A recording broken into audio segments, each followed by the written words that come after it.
네, 오늘 미가서 4장 1절에서 5절 이 말씀 가지고 무기여 잘 있거라 라는 제목을 가지고 말씀을 함께 나누려고 합니다. 지난주 책 한 권을 읽었습니다. 책 제목이 오늘 설교의 제목과 동일합니다. 무기여 잘 있거라. 어니스트 해밍웨이가 쓴 작품입니다. 이 장편 소설은 해밍웨이가 실제로 제1차 세계대전에 참전을 했는데 그 참전했던 그 전쟁에 참혹한 참상을 경험으로 쓴 장편 소설입니다. 그 전쟁 배경으로 했지만 그 전쟁 안에서 피어나는 아주 격정적이고 뜨거운 사랑, 그 사랑을 그리고 있습니다. 그 메시지는 뭐냐면 이 전쟁만큼 바보스러운 행동이 없고 남는 장사 전혀 아니고 전혀 의미 없는 일 왜 하는지 모르겠고 이 전쟁이 얼마나 참혹한지 이거를 아주 역설적으로 문학적으로 우리에게 던져주고 있습니다. 정확한 연도는 모르겠는데 아마 1922년도 정도 작품인데 1950 몇 년도에 그 해밍웨이가 노벨상을 노인과 받으러 받았기 때문에 그 초기 작품, 젊은 시절 19살에 1차 세계대전에 의용군으로 참여해서 다리가 파편이 200 몇 개가 폭탄이 터져가지고 했는데 그 참혹한 이 현실에 대해서 몸으로 체험하면서 그린 작품 무기여 잘 있거라입니다. 여기에서 이제 이 사랑 얘기가 펼쳐지는데 남자 주인공인 헨리와 그다음에 여자 주인공인 캐서린이 아주 뜨겁게 사랑을 합니다. 이 사랑이 마치 그 참혹한 전쟁을 이불처럼 아주 고이 덮어줍니다. 이 이야기를 잠깐 제가 해드리면 헨리는 전쟁에서 이렇게 박격폭탄을 맞습니다. 그리고 온몸이 만신창이가 되어 후송이 됩니다. 아주 중환자였습니다. 근데 거기에 종군 간호사로 와 있는 캐서린과 운명적 만남을 갖게 되죠. 마치 이제 헨리에게 캐서린은 구원자 같았습니다. 하나에서 열까지는 모든 것들을 책임져주고 정성을 다해서 야 이런 천사가 있나 싶을 정도로 책임져 줬습니다. 이때 해밍웨이가 이제 이 소설 안에서 아주 유명한 글을 남기죠. 나는 사랑을 믿지 않았다. 그런데 놀랍게도 사랑에 빠졌다. 그녀는 내 삶의 가장 소중한 존재가 되었다. 이 정성스러운 간호 덕분에 완치된 헨리가 임신한 캐서린을 두고 다시 군복무 요청이 와서 전쟁터로 나가게 됩니다.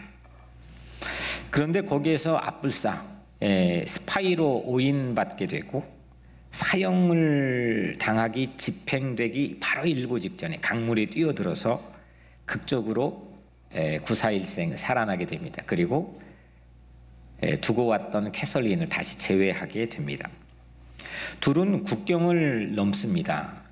그래서 중립국가였던 스위스로 탈출을 합니다. 그때 이제 오늘 그러니까 오늘 이 소설의 제목인 Farewell to Arms, 무기여 안녕, 무기여 잘 있어라, 뭐 이런 메시지를 그려주고 중립국으로 들어갑니다. 이제 행복이 시작되겠구나, 이제 뜨거운 사랑이 시작되겠구나 싶었는데 그렇지 못했습니다. 캐서린은 출산하는 도중에 과다출혈로 숨지게 되고 그 뱃속에 있던 태아도 사산하게 됩니다. 그리고 이 소설의 마지막 문장, 해밍웨이가 수백 번 고쳐 썼다고 만지고 또 만져가지고 했다고 하는 이 마지막 문장, 제가 잠깐 이 소설의 마지막 문장을 읽어드리겠습니다. 잠시 뒤 나는 병실 바깥으로 나왔다. 병원을 뒤로 한 채 비 맞으며 호텔을 향해 발걸음을 옮겼다. 여러분들은 왜 이렇게 해밍웨이가 공들여서 이 마지막 문장을 손질했을까 좀 감이 오십니까? 전 처음에 읽는데 이게 뭐 어때서 잘 모르겠더라고요. 뭐 특별한 문장이 평범해 보이고, 근데 읽고 또 읽으니까 무언가의 개인적인 느낌이 왔는데 잠깐 나누겠습니다. 연인을 잃었습니다. 가장 세계 전부와 같은 사랑한 존재를 잃었습니다. 그럼에도 헨리는 병원을 뒤로 하고 비를 맞으며 호텔로 발걸음을 옮깁니다. 잃어버렸는데 결코 잃어버린 것만이 아니라는 걸 아마 전달해주고 있는 거 아닐까 싶습니다. 전쟁은 참혹하지만 사랑은 전쟁을 덮었다는 메시지 아닐까 싶습니다. 무기여 잘 있거라의 여기 안에서 가장 널리 알려져 있는 명문장, 세상은 사람을 부러뜨리지만 그 부러진 곳에서 그들은 더 강해진다. 연인은 죽었지만 헨리가 살아갈 세상은 그 사랑으로 전혀 달라진 세상의 일상으로 돌아가게 되는 거죠. 전쟁터 같은 세상에 우리는 살고 있습니다. 이 세상의 삶에서 무엇가 이 전쟁터에서 우리가 얻을 수 있는 가장 큰 전리품일까? 해밍웨이가 우리에게 주고 있는 메시지로 따라보면 이 전쟁터 같은 세상, 참혹하고 참상이 끊임없이 이어진 세상에서 사랑보다 더한 전리품이 과연 있을까? 그걸 해밍웨이는 우리에게 전달해주고 있다 생각합니다. 지금으로부터 2700년 전 한 예언자의 눈으로 오늘 2021년 9월 11일 뉴욕을 바라보려고 합니다. 그 예언자의 이름은 미가입니다. 미가는 남쪽 사람입니다. 이게 분단이 되어 있었는데 남쪽 유다 사람입니다. 남쪽 유다에서 활약했던 예언자인데 여러분들이 익숙하게 더 잘 아시는 이사야와 동시대 사람입니다. 그러니까 지역도 비슷하고 동시대 사람. 단 한 가지 차이는 이사야는 당시에 왕실을 드나들면서 글을 썼던 사람입니다. 서기관이었습니다. 그러니까 글쟁이입니다. 그러니까 도시에 살면서 이 왕실 권력을 가장 가까이에서 봤던 사람이 이사야입니다. 반면에 이 미가는 남쪽에 있었긴 했지만 저 시골 사람입니다. 농사지었던 사람입니다. 자기 주변의 일상이 늘 그런 농사 짓는 것에 열려져 있던 사람입니다. 그렇게 예언자로 활약했던 사람이 미가입니다. 당시 세계 최강이었던 아시리아 제국, 이 제국이 북이스라엘을 얼마나 처참하게 멸망시키고 그 자기 동포인 북이스라엘 사람들을 포로로 끌고 갔는지 이사야도 미가도 목격했던 예언자들입니다. 이 아수르 제국은 어떤 의미로 매우 특이하느냐, 자기가 지배하는 약소국에서 받은 조공을 가지고 직업군인을 처음으로 조직적으로 양성한 제국이 아시리아 제국입니다. 그러니까 조직적인 군사력의 힘, 거기에는 당연히 무기도 따라오겠죠. 무기의 발달도. 그 최강의 군사력 힘을 과시했던 제국이 아시리아 제국입니다.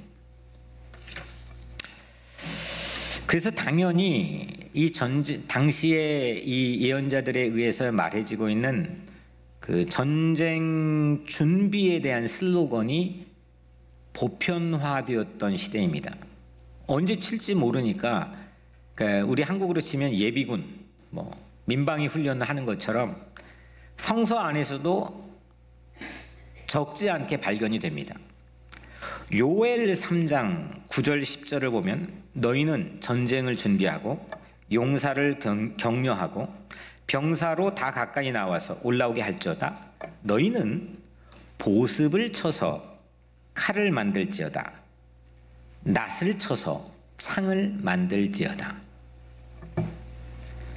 그러니까 농사기구인, 너희들 지금 일상의 농사기구인 삽, 곡괭이, 낫, 이거 전부 다 쳐가지고 언제든지 우리 민족의 보위를 지킬 수 있는 살상무기인 칼과 창으로 만들 준비를 해라. 이게 성경에서 말하고 있는 전쟁 구호입니다. 전쟁 대비는 약자에게는 그만큼 절대적인 생존의 필수였습니다. 요엘뿐만 아니라 예레미야에도 있고 다른 예언서에서도 발견됩니다. 근데 오늘 까무라치게 놀랄 한 가지는 미가라는 저 시골뜨기 한 예언자가 이 일상에 가까웠던 전쟁 준비 구호를 완전히 과감하게 뒤집어 엎어버리고 평화를 선언합니다. 요엘은 보습을 쳐서 칼을 만들고 낫을 쳐서 창을 만들라 했는데 오늘 미가는 3절에서 칼을 쳐서 보습을 만들고 창을 쳐서 낫을 만들 것이며 했습니다. 보습, 칼, 창, 낫 비슷한 그러니까 헷갈리나요? 예, 혼동이 되시나요? 아시겠죠? 요엘은 집안에 있는 농기구를 갖다가 언제든 무기로 바꿀 수 있는 준비를 해라. 미가는 처음으로 모든 살상무기인 군무기들을 농기구로 바꾸는 비전을 제시합니다.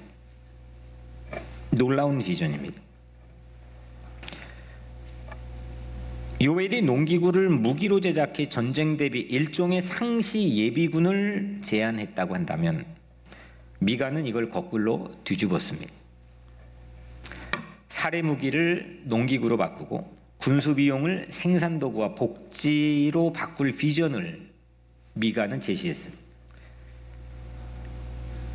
미가는 분쟁과 갈등을 상징하고 있는 이 무기들을 부숴가지고 쟁기와 낫을 만드는 과정이 있지 않겠습니까? 그 과정에서의 그걸 변화시키는 그 물리적인 그 농기구를 그 살상무기를 농기구로 변화시키는 그걸 작업을 하는 사람의 마음의 변화의 과정을 지금 미가는 얘기하고 있는 겁니다. 단순한 시스템을 변화시키는 것을 얘기하는 게 아닙니다.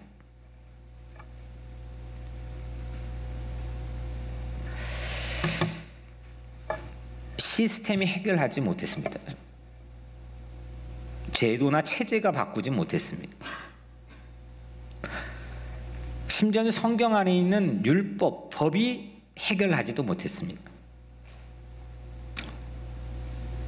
진정한 평화, 우리 가정이건 내 내면의 삶이건 공동체건 민족이건 나라건 전 세계건, 그래서 예수님께서는 결국 우리에게 주신 사랑과 은혜로만이 우리가 구원을 받을 수 있다고 하지 않았습니까? 법이 안 되는 거예요. 체제가 안 되는 거예요. 시스템이 되지 않는다는 거예요. 은혜와 사랑, 그걸로 우리를 구원할 수 있다고 예수님께는 십자가에 달려 돌아가셨습니다. 오늘 2절에 오라, 우리가 여호와의 산에 올라가 야곱의 하나님의 전에 이르자 그가 그의 도를 가지고 우리에게 가르치실 것이니라. 우리가 그의 길로 행하리라 하리니 이는 율법이 시온에서부터 나올 것이요 여호와의 말씀이 예루살렘에서부터 나올 것임이라. 결국 토라인 하나님의 말씀, 그 말씀을 통해서 우리 마음을 새롭게 할 수 있는 하나님의 산에 올라가자. 이게 지금 미가가 제시하는 비전입니다. 우리 마음속에 있는 칼들, 날카로운 무기들, 이게 교묘하게 다 가리고 있지만 이게 펼치면 언제든지 그냥 부엌칼, 사시미칼 다 나올 수 있는 이게 무기고거든요. 모든 사람들이 가지고 있는 내 내면엔 무기고들이 있단 말이에요. 이걸 생산할 수 있는 생명을 지키고 보호하는데 생산할 수 있는 도구로 변화시키는 것, 하나님의 성전으로 가자. 그 하나님의 성전에 나오는 그 말씀만이 우리의 마음을 새롭게 기경할 수 있다는 거예요. 이게 미가가 제시하는 비전입니다. 그때 결과적으로 사람을 살상할 수 있는 무기를 생명을 살릴 수 있는 농기구로 바꿔낼 수 있다는 거죠. 인간에게는 작고 큰 갈등을 일으킬 수밖에 없는 이기적인 마음, 악마적인 욕망이 늘 꿈틀거립니다. 그 마음을 놓아두고 시스템만을 바꿔가지고 무엇이 되겠습니까? 부부가 싸우는데 마음에 숨겨둔 비수를 생산도구로 바꿔낼 수 있는 과정에서 우리는 그 마음이 그 진리를 통해서 바꾸어줘야 된다는 거죠. 전쟁 원인을 소극적으로 제거하는, 그냥 무기하면 되고 뭐 저쪽에 있는 핵 없애면 되고, 근데 평화가 그렇게 됩니까? 핵 없애라고 하는 사람의 저희는 뭡니까? 본인은 핵이 없는 겁니까?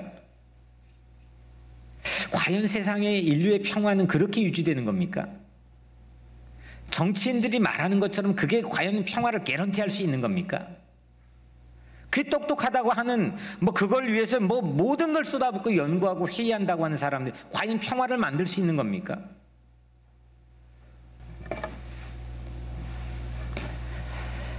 평화를 위한 근본적인 변화, 사상의 대전환, 마음의 대혁명, 영혼의 대각성이 먼저라고 오늘 미가는 우리에게 제시하고 있는 겁니다.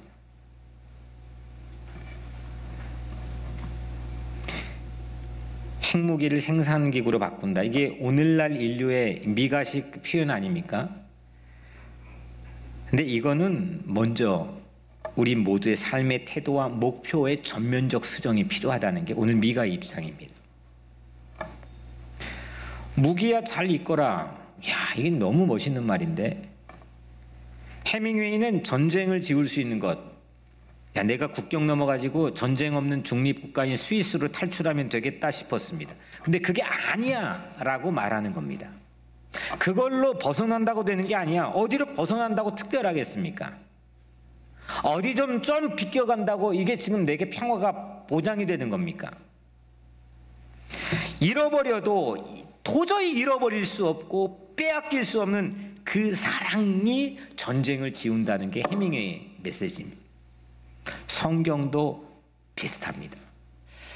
자기 확장에 대한 통렬한 자기 완성, 끊임없는 욕망을 들여다보는 내면에 대한 깊은 성찰, 그리고 동시에 더불어서 공존하고 균형을 갖게 되는 순수한 갈망에서 평화는 이루어진다는 거죠.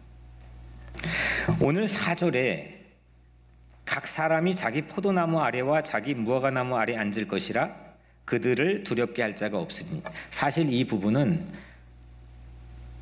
칼을 쳐서 보습을 만들고 창을 쳐서 낫을 만드는 이 프레이즈보다 훨씬 더 정말 멋있는 표현입니다. 각 사람이 자기 포도나무 아래와 자기 무화과나무 아래에 앉을 것이라 그들을 두렵게 할 자가 없으리라. 각 사람이 자신의 나무 그늘 아래에 앉았다. 그리고 안심하며 나의 정원을, 나의 가든을 가꿀 수 있게 되었다. 다시 말하면 자신의 사유지를 공정하게 가지게 되는 경제적 정의가 오늘 미가가 제시하는 평화의 비전입니다. 여러분들 지금도 빈부격차로 내 집 마련하고 내 땅, 내 사유지 갖는 건 정말 터무니없는 어려운 얘기가 우리에게는 일상이겠지만 당신은 훨씬 더 그랬습니다. 나봇이 포도원을 갖고 있는데 아합이 왕이 욕심내니까 빼앗겼고 살해됐습니다.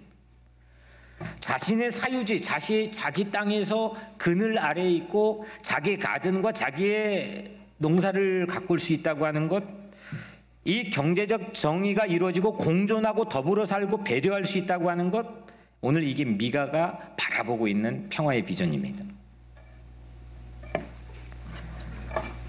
확장에 대한 무한 욕망, 교회도 마찬가지로 끊임없이 확장하고 남을 배려하는 가치보다, 남을 지켜보려고 하는 가치보다 내가 살고 보겠다고 하는 가치가 훨씬 더 우월한 끊임없는 자기의 욕망의 확장, 이 바벨 세우는 이 세상이 주는 가치에 대한 모든 욕망을 멈추고 더불어 배려하고 지켜주고 보호해주고 이걸 갈망하며 사는 삶, 이게 오늘 미가가 우리에게 제시하고 있는 평화에 대한 비전입니다. 이 거듭나는 마음을 기경할 수 있는 농기구, 그러니까 이 다시 태어나는 마음, 내 마음의 모든 무기들을 다시 생산도구로 바꿀 수 있는 새로운 내 마음, 내 삶에 대한 대각성, 사상의 대전환, 다 전부 다 당시에는 예언자들조차도 전쟁 준비해라. 야, 너희들 집에 있는 농기구를 갖다가 무기로 언제든지 변환할 수 있는 체제를 준비해라. 이렇게 말했던 시대에 아니다! 거꾸로 뒤집어가지고 오늘 미가는 자기 농촌의 일상에서 그걸 봤던 겁니다. 그 하나님의 계시를 보고 그걸 토해낸 겁니다. 이때 무기를 농기구로 바꾸는 잠꼬대 같은 그런 기적이 현실이 되는 겁니다.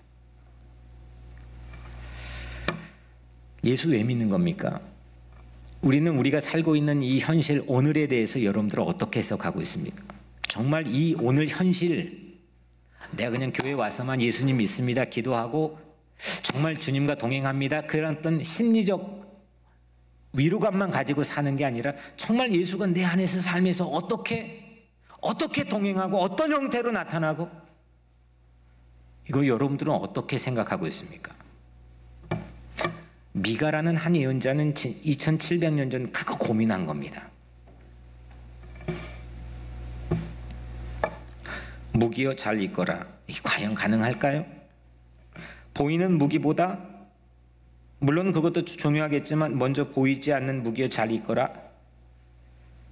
그러할 때 보이는 모든 무기의 살상 무기들도 잘 있거라. 빠이빠이. 이게 가능하다고 미가 예언자는 시대적 비전을 제시한 겁니다. 전쟁 무기 대신에 필요한 것, 오늘 미가가 우리에게 밝혀주고 있는 건 하나님의 말씀, 변하지 않는 진리라는 겁니다. 미가는 칼과 창이 난무하는 세상이 아닌 하나님의 말씀으로 다스리고 통치하는 세상을 갈망했습니다. 그거를 흠모했습니다. 우리들의 가정도 팬데믹을 지나면서 몸살을 앓는 가정들도 많습니다. 여러분들의 일터, 여러분들의 삶의 자리에 이게 보이지 않는 앵거들, 살인 무기들이 하나하나 스물스물 사회적으로도 가정적으로도 여러분들의 삶에서도 드러날 때가 있습니다. 그거를 생산도구로 바꿔내는 것, 드라마틱하게 불가능하다고 하지만 붙잡고 바꿔내는 힘, 그는 보이지 않는 진리인 하나님의 말씀 안에 있다는 거죠. 하나님의 말씀이 정의를 이룰 수 있는 겁니다. 하나님의 정의의 말씀이 사랑을 세울 수 있는 겁니다. 아니, 사람 마음이 다 바뀌는데, 사람 마음이 결정한 시스템과 체제를 가지고 사람 마음이 바뀌는데 어떻게 바뀌지 않는 것을 제작하고 세울 수 있겠습니까? 바뀌지 않는 걸 가지고, 변하지 않는 걸 가지고, 퇴색하지 않는 걸 가지고 하나님의 말씀이라는 겁니다. 모든 산 꼭대기들 위에, 시온산, 그곳에 하나님의 산 위에 하나님의 전에 오르자, 우리 올라가자, 거기서 하나님의 말씀을 배우고 듣자, 그 도가 우리의 길을 가르치리라. 이게 오늘 미가가 보고 흥분하고 전했던 비전입니다. 북쪽은 망하고 남쪽은 사방이 우겨싸움을 당해가지고 언제 망할지 몰라서 저마다 전쟁을 준비해라 이렇게 했던 시절에 다 풀어라, 무장해제해라, 거꾸로 하자, 하나님의 산에 올라가자, 진정한 평화에 대한 비전, 샬롬을 외쳤던 예언자입니다. 우리에게는 그런 기계가 있습니까? 그런 확신이, 야, 말씀 하나면, 변하지 않는 말씀이 내 하나님 마음을 움직이면, 내 마음의 각성과 새로운 사상의 대전환을 이루면 올라갈 수 있다, 두렵지 않다, 이렇게 마음에 대해 흔들림 없는 확신이 우리 마음이 채워져 있습니까? 아니면 살상 무기가 채워져 있습니까? 오늘 우리 마음속에 있는 모든 날카로운 무기들이 새롭게 생명을 읽을 수 있는 생산도구로 바뀌어지는 그런 마음의 변화, 거듭나는 마음의 변화들이 우리의 삶에 있게 되기를 주님의 이름으로 간절히 축복합니다. 이것이 2700년 전 한 예언자가 2021년 9.11에 대한 해석입니다. 사랑하는 여러분, 여전히 테러를 감행할 비행기들, 마귀의 비행기들이 우리 각자 마음에 충돌을 하기도 합니다. 막강한 아수르 제국의 직업군대가 우리 공동체들을 위협하고 우리 사회를 타격하려고 노리고 있기도 합니다. 근데 오늘 우리는 꿈을 포기하지 맙시다. 하나님 말씀, 변하지 않는 진리에 대한 말씀 우리 가슴에 품고, 칼을 쳐서 보습을 만들고 창을 쳐서 낫을 만드는 한 예언자 하나님으로부터 받았던 뜨거운 그 예언의 마음을 오늘 우리 마음에 채우기를 축복합니다. 내 마음속에도 farewell to arms, 무기여 잘 있거라. 그렇게 우리 마음속에 메시지가 채워지고 여러분들 각자 삶이 서 있는 곳마다 그리스도의 샬롬이 세워질 수 있도록 여러분들의 삶이 축복된 인생이 되기를 주의 이름으로 간절히 축원합니다.